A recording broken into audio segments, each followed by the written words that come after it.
Bonjour, aujourd'hui je vais vous parler du thème de la nouvelle lune qui aura lieu le 29 juin à 2h52, ça c'est toujours l'heure GMT, donc le Greenwich Mean Time comme on dit. Il sera par exemple 2 heures de plus en France. Alors comme j'ai eu beaucoup de choses à vous dire en fait pour cette lunaison qui est importante, de nombreuses configurations vont se former. Du coup, j'ai fait 2 vidéos. Et ceci est la première partie qui couvre la période du 29 juin jusqu'au 4 juillet. Et la seconde partie, évidemment, va couvrir la période du 5 juillet jusqu'à la pleine lune du 13 juillet. Voilà. Donc, allons-y maintenant pour cette première partie. Merci. Elle va se produire dans le signe du Cancer, ici. Très exactement à 7 degrés 23 du signe du Cancer. Ça peut vouloir dire que les natifs du Cancer seront plus sensibles à l'énergie de cette nouvelle lune, mais comme je le dis à chaque fois, nous avons tous quelque chose dans le signe du Cancer, que ce soit une maison, un astre ou un élément. Voilà, c'est comme ça, on fait partie de ce zodiaque, et on est au centre du zodiaque. Donc, le fait est que cette nouvelle lune, elle n'est pas simplement la conjonction soleil-lune, cette fois-ci, comme vous le voyez ici, la lune et le soleil. La lune est à 7 degrés 23 du signe, donc le soleil pareil. Mais à côté, on a la lune noire. Et cette lune noire qui est à 8 degrés est symbolique parce qu'elle représente ce dont on n'est pas sûr du tout, ce qu'on ignore, ce qu'on ne veut pas savoir non plus aussi. C'est représentatif de certaines zones d'ombre et donc d'incohérence quelque part, et peut-être aussi de crainte, de soucis, d'inquiétude, en rapport avec ce que représente globalement ce signe du Cancer. C'est évidemment la famille, le foyer, le lieu de résidence, tout ce qui concerne les affaires familiales. Et c'est aussi le signe qui est représenté par la Lune. Donc la Lune est forte en Cancer. Donc cette nouvelle Lune en Cancer est puissante. Et elle s'inscrit dans une logique aussi de nouveau départ. C'est un nouveau cycle qui commence, un cycle lunaire, une lunaison. Et en fait, cette lunaison qui représente cette notion de départ est, à mon avis, un peu mise à mal par la lune noire. Tout au moins, la lune noire indique cette possibilité d'inquiétude et de troubles intérieurs, peut-être, en ce qui concerne la logique d'un nouveau départ. C'est un nouveau départ souhaité, organisé, ou un nouveau départ qui s'impose, tout simplement. C'est vrai que s'il s'impose, ce nouveau départ, il peut être source de plus d'inquiétude et de troubles intérieurs. C'est quand même au niveau de la résidence, de la famille, du pays aussi, parce que le signe du Cancer représente la patrie également. Et donc, je pense que c'est une lunaison importante de ce point de vue-là, et qu'il va falloir, et ce sera probablement l'une des missions que nous aurons tous, plus ou moins, à accomplir, différemment, évidemment, selon les uns et les autres, en fonction du thème astral de chacun, bien sûr, comme toujours, pour faire la lumière, en fait. D'ailleurs, la lumière est représentée par le soleil, et c'est une bonne chose que le soleil soit un astre quand même beaucoup plus lent que la Lune, qui elle ne va séjourner après cette nouvelle Lune, elle va séjourner 2 jours peut-être dans ce signe du Cancer, alors que le Soleil, il en a jusqu'au mois de juillet, jusqu'au 23, à peu près 23 juillet, quand il va rentrer dans le signe du Lion. Et donc pendant toute cette période, la Lune noire sera également évidemment en Cancer, et ça donnera l'opportunité à cette énergie solaire, qui est l'énergie de lumière, de faire la lumière sur ce qui n'est pas clair, ce qui devra l'être en fait, ce qui devra être compris, assimilé pour en faire quelque chose de positif et de concrètement positif. Donc il y a une notion aussi peut-être de créativité, une notion d'affectif qui peut entrer en ligne de compte, et une notion de pouvoir également. On veut, ça c'est l'énergie solaire représente l'ego, il représente la volonté d'obtenir ce que l'on désire dans la vie, et je pense que ce que l'on désire obtenir, ou ce que l'on désirera obtenir pendant cette lunaison, eh bien, sera dépendant de la lumière qu'on sera capable de faire sur les zones d'ombre, qui pourraient, sinon, gêner, troubler, voire même empêcher la réalisation du projet, le nouveau départ, et avec des conséquences évidemment compliquées. On a un lien harmonique avec Vesta, et c'est une bonne chose parce que Vesta, vous voyez, est ici. Donc c'est une bonne chose parce que Vesta représente justement l'harmonie.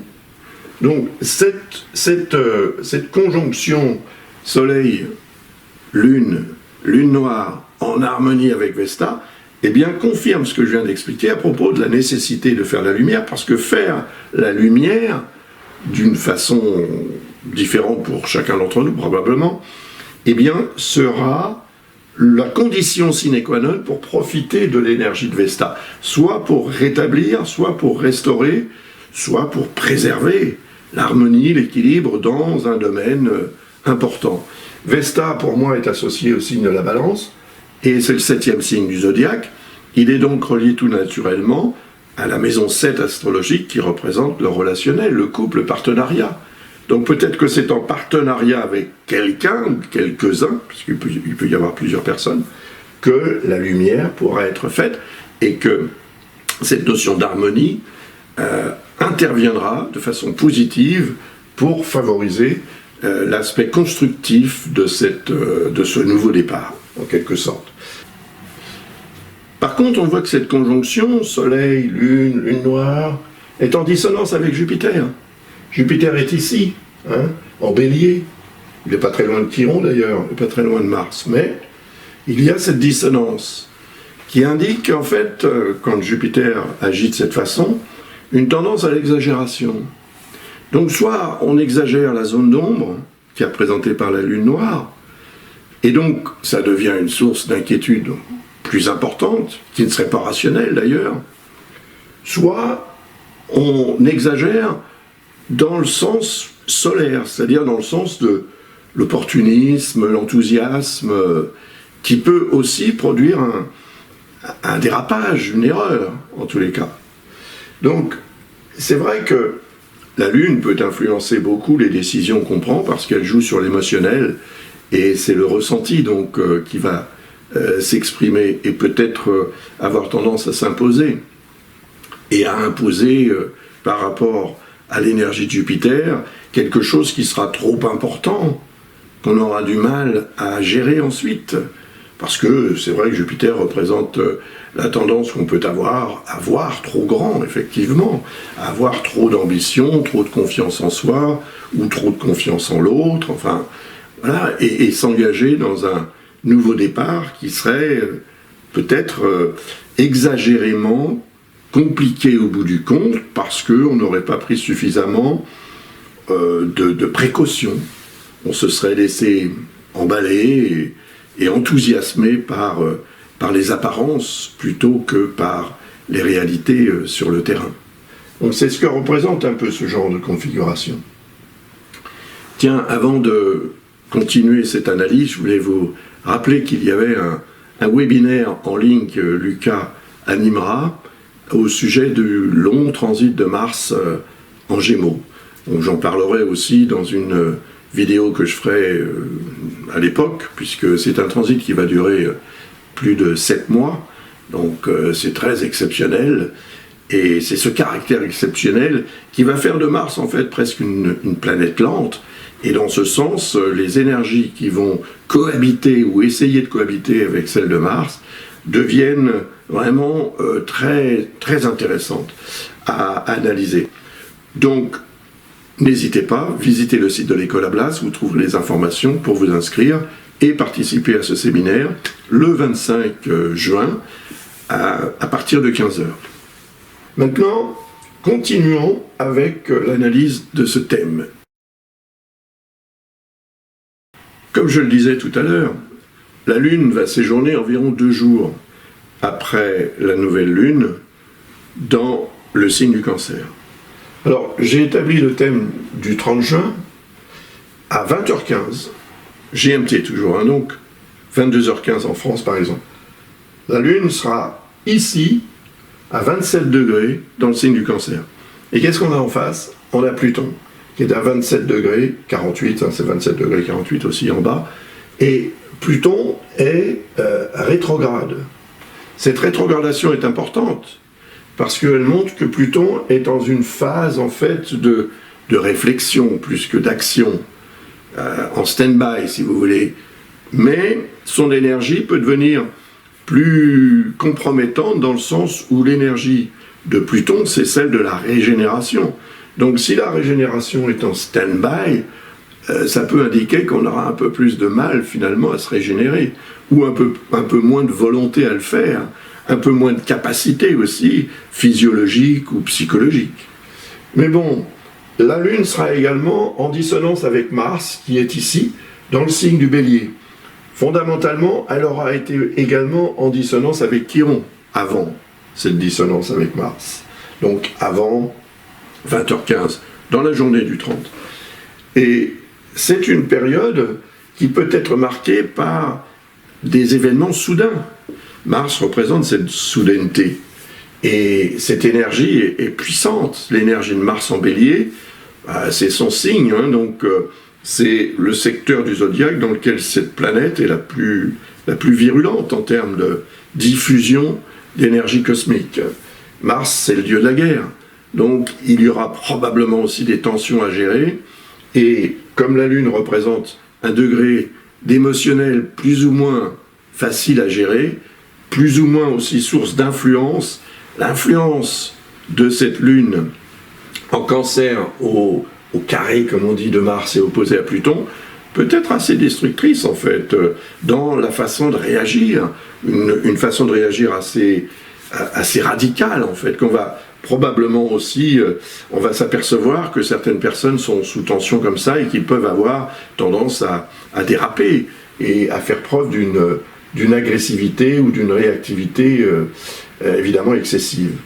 Heureusement, Neptune, comme vous le voyez, hein, qui est ici, Neptune est en harmonie avec la Lune. C'est ce qu'on appelle un trigone. Et c'est un aspect très, très positif. Il rappelle que la dimension spirituelle est plus importante que la dimension humaine. La dimension mentale, cérébrale, intellectuelle, la dimension matérielle, voilà, la dimension terrestre. Et si on considère évidemment cela de cette façon, on aura plus de facilité à gérer l'énergie de Mars et celle de Pluton, ou à la gérer soi-même, pour éviter les dérapages personnels qu'on pourrait faire, ou pour mieux gérer aussi les tensions qui pourraient émaner de l'extérieur. Et ça, c'est représentatif aussi du rôle que peut jouer l'intuition, la sensibilité qu'on a à ce qui peut se passer autour de soi, peut nous permettre de prendre la bonne décision, de ne pas aller là, d'aller ici plutôt que là-bas, de partir à telle heure plutôt qu'à cette heure-ci, etc.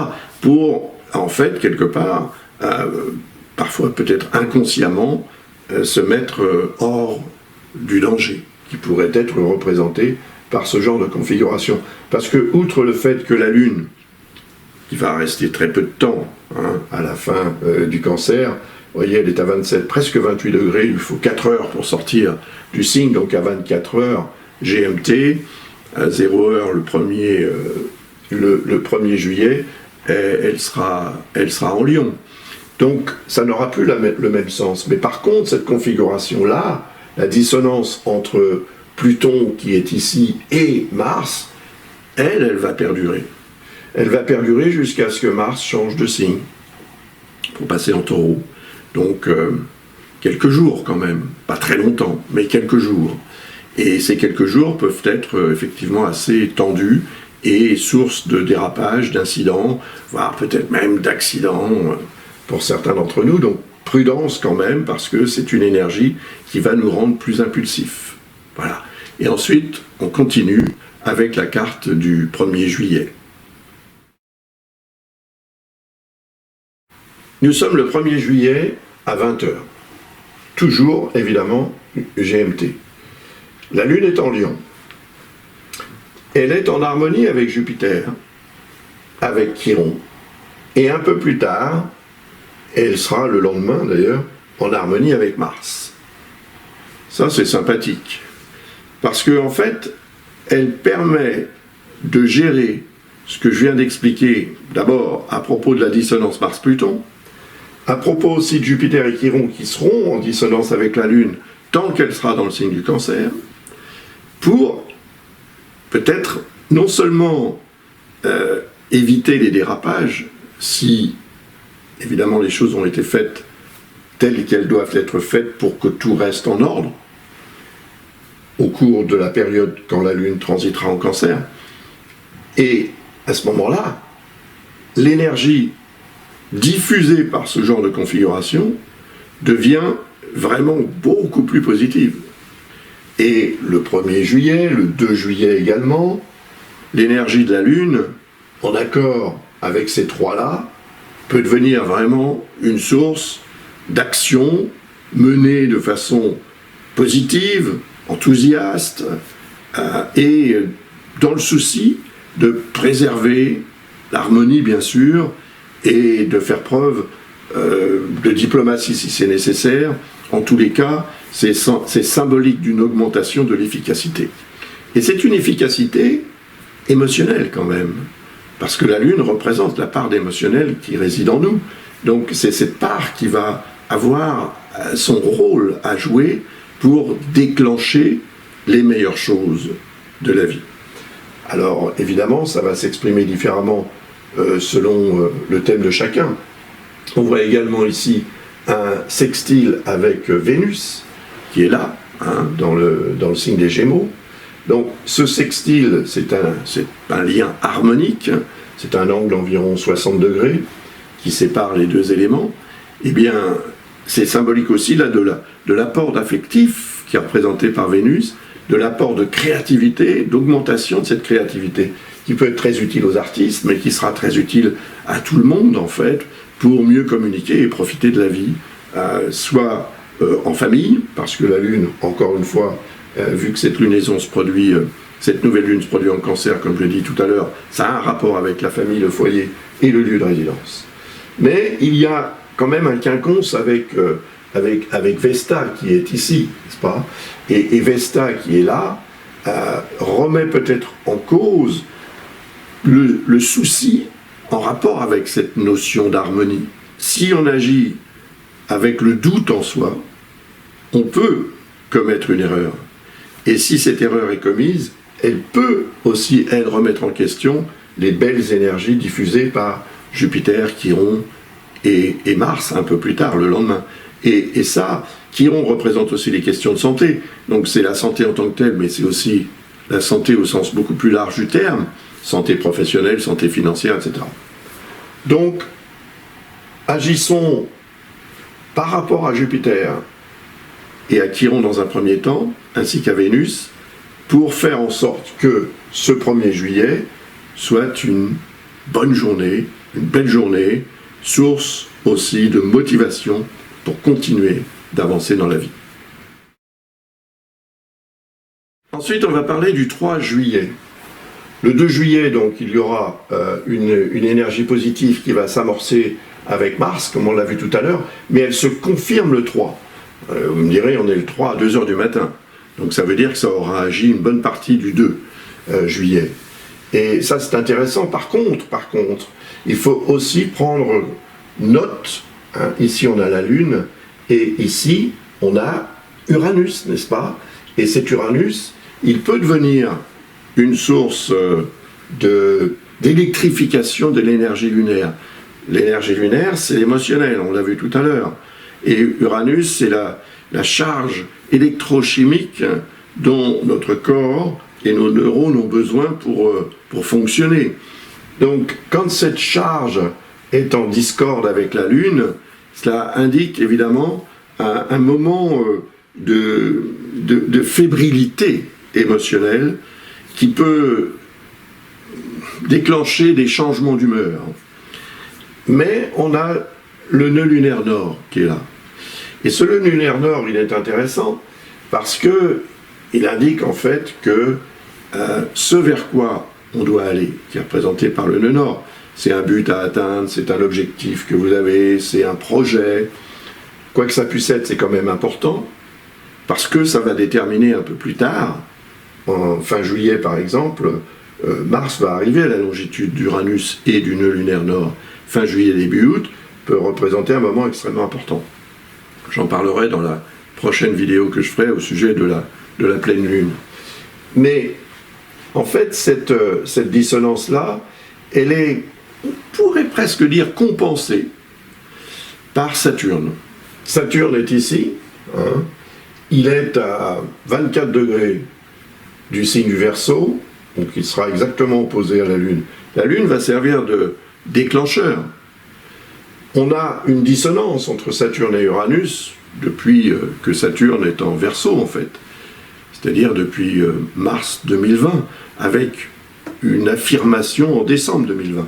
Et donc depuis décembre 2020, Saturne est en Verseau, il va y être jusqu'en mars 2023, donc tant qu'il est en Verseau, il est fondamentalement en dissonance avec Uranus. C'est le tiraillement entre le pour et le contre, c'est le tiraillement entre le changement radical qui semble vouloir s'imposer vers lequel on veut aller, puisqu'il est représenté aussi, ce désir, cette volonté est représenté par cette conjonction avec le nœud lunaire nord, qui est quand même là pour dire, voilà, c'est ce que je désire, le changement, un changement radical, de situation, de vie, de tout ce que vous voudrez, en fonction évidemment du thème de chacun, encore une fois, et de la vie de chacun. Et Saturne, il freine, il empêche en fait les choses, il impose de prendre davantage de temps pour réfléchir, pour organiser, etc. Et c'est ce genre comment dirais-je, de contrainte peut évidemment venir de l'extérieur, venir d'une autorité, quelle qu'elle soit. Ça peut être une autorité politique, ça peut être une autorité parentale, une autorité professionnelle, une autorité tout simplement même existentielle, c'est-à-dire une forme de fatalité si on veut. Il y a quelque chose qui freine. Il faut respecter ça. Parce que lorsque la Lune va arriver à l'opposé de Saturne, elle peut avoir tendance à produire une perte en fait de repères. Et tout à coup, on ne sait plus si on doit appuyer sur le frein ou l'accélérateur ou l'embrayage. Et si on doit tourner à gauche ou à droite, voyez. Et ça peut évidemment nous mener dans le décor, dans le fossé, dans le mur, dans l'erreur, en tous les cas. Et ça, ce sera un moment, à 2h du matin, vous me direz, la plupart des gens dorment, donc c'est très bien, mais ça peut être représentatif d'un mauvais rêve. Si c'est que ça, c'est pas très grave. À 4h du matin, il y a beaucoup de gens qui sont quand même levés. Il sera 4h du matin en France, par exemple. Donc, voyez quand même à quelle heure ça va se produire dans votre région de résidence, dans votre pays de résidence, parce que ça peut vous aider à éviter d'être manipulé par vos émotions, à faire quelque chose que vous pourriez quasi immédiatement regretter, mais il serait peut-être trop tard. Et en fait, vous n'allez pas forcément vous en apercevoir immédiatement, mais lorsque la Lune transitera en Scorpion. On verra ça tout à l'heure. Puis il y a un quinconce avec Neptune, donc on revient à ce que je vous ai dit tout à l'heure à propos de la dimension spirituelle de la vie qu'on ne doit pas perdre de vue, et là qu'on aura peut-être tendance à confondre avec l'incertitude. Donc l'incertitude existentielle peut provenir aussi d'une incertitude spirituelle.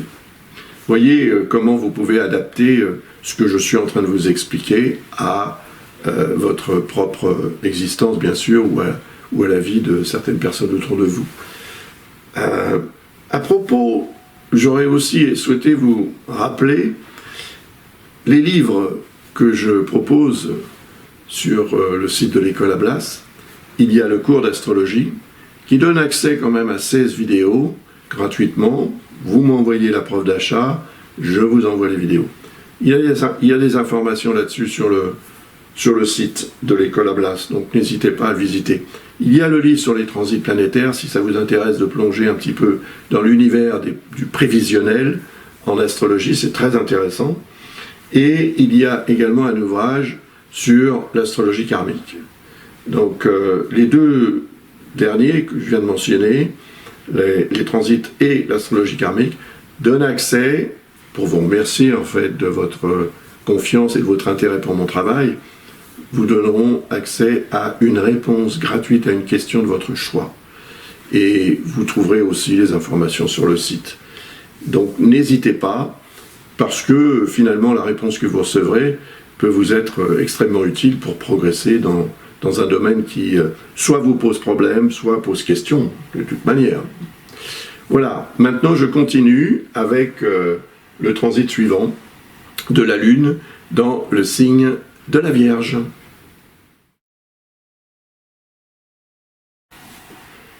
Le 4 juillet, également d'ailleurs à 2h du matin, Greenwich Mean Time, eh bien, la Lune sera à 6,50 degrés dans le signe de la Vierge. On la voit ici, n'est-ce pas? Et elle sera directement opposée à Vesta, qui représente cette notion d'harmonie et d'équilibre. Ça va déclencher l'énergie de Vesta, la volonté de préserver absolument et d'en profiter au maximum de cette notion d'harmonie qui finalement est source de bien-être. C'est ce bien-être qu'on va rechercher. Et il y a une dissonance avec Vénus.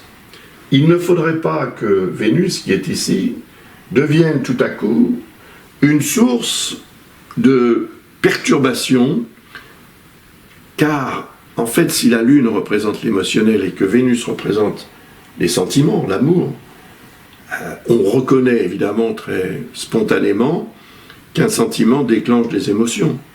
Mais le contraire est également possible. Donc la Lune peut déclencher un fort émotionnel qui pourrait mettre à mal un sentiment qui par ailleurs est profond, alors que l'émotion, par définition, est éphémère. Mais, à partir du moment où cette émotion nous incite à prendre certaines dispositions ou décisions qui vont entraîner des répercussions à long terme, une fois que l'émotion aura disparu, ça ne veut pas dire qu'on pourra revenir en arrière pour réparer les dégâts causés par cet émotionnel qui sera source de confusion, d'erreurs aussi, de fonctionnement, et peut-être qui aura eu tendance à dénaturer un sentiment d'amour. Ça peut être aussi relié évidemment à des troubles extérieurs qui viendraient mettre à mal à la fois notre émotionnel et notre affectif pendant cette période, à différents niveaux et de façon différente selon évidemment la vie de chacun et surtout le thème astral de chacun. Donc à ce sujet, si vous avez évidemment une question ou des questions à poser, encore une fois, n'hésitez pas à visiter le site de l'école Ablas, vous trouverez des informations pour poser votre question et c'est avec plaisir que nous ferons le maximum pour vous éclairer. Voilà. Alors, il y a aussi évidemment un sextile avec le Soleil et la Lune noire, qui est intéressant parce qu'il indique quand même un potentiel de mise en lumière. C'est le rôle du Soleil, de mettre en lumière et de donner vie aussi. Donc il met en lumière une zone d'ombre, il donne un éclairage, un potentiel d'éclairage. À nous de savoir si on veut vraiment y aller voir pour prendre concrètement la conscience de ce qu'est cette zone d'ombre, de ce qu'elle cache. Après, c'est une notion de découverte aussi qui est représentée par ce genre de configuration. Et à mon avis, il faut en profiter. Le soleil, c'est la lumière et c'est la vie. Et s'il peut donner vie à quelque chose qui reste en sous-jacence, si vous voulez, eh bien, ce sera autant de gagner. Je pense que ce sera une source de satisfaction positive. Mais il y a quand même un quinconce avec Jupiter. Lui, il est représentatif peut-être d'une tendance à croire quelque chose qui ne sera pas nécessairement le reflet de la réalité, tout simplement parce qu'on y voit un intérêt. Jupiter peut représenter le côté opportuniste de la personnalité. On en a tous un, plus ou moins. Et donc la Lune, qui représente cet émotionnel, en plus, dans le signe de la Vierge, peut nous rendre un peu plus calculateurs sur ce plan-là. Attention, parce que le quinconce n'est pas un aspect qui représente la réalisation garantie à 100%, mais au contraire, qui peut indiquer que parce qu'on se sent tout à fait favorisé, on va avancer dans un sens qui ne serait pas forcément le meilleur.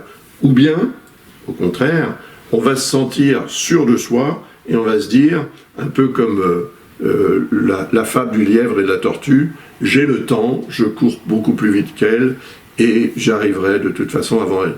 Manque de chance, on s'endort et on se réveille trop tard. Donc attention à ça aussi pendant cette période, sachant que Jupiter représente aussi la dimension de réalisation, de réussite en fait.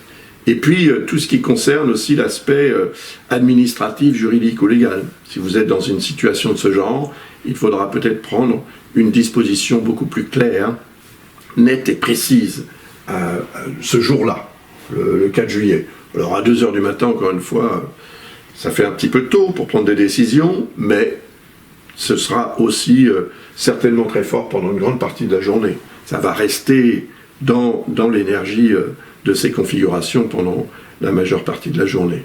Et puis ensuite, ça va continuer, et la Lune va produire d'autres configurations qu'on va voir maintenant.